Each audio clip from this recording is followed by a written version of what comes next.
В Таджикистане корреспондент «Азия Плюс» Абдуллах Гурбати вновь подвергся нападению со стороны неизвестных лиц.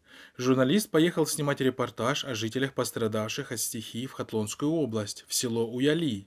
Когда он подходил к палаткам, где живут пострадавшие, к нему подъехала машина, оттуда вышли несколько парней и сразу набросились на него, обвинив в подстрекательстве, сообщил сам журналист. Я начал объяснять, что журналист, и приехал сделать сюжет. Они не слушали, и один из них начал избивать меня, другие смотрели. Тот, кто избивал, представился главой Джамуата, сообщил журналист.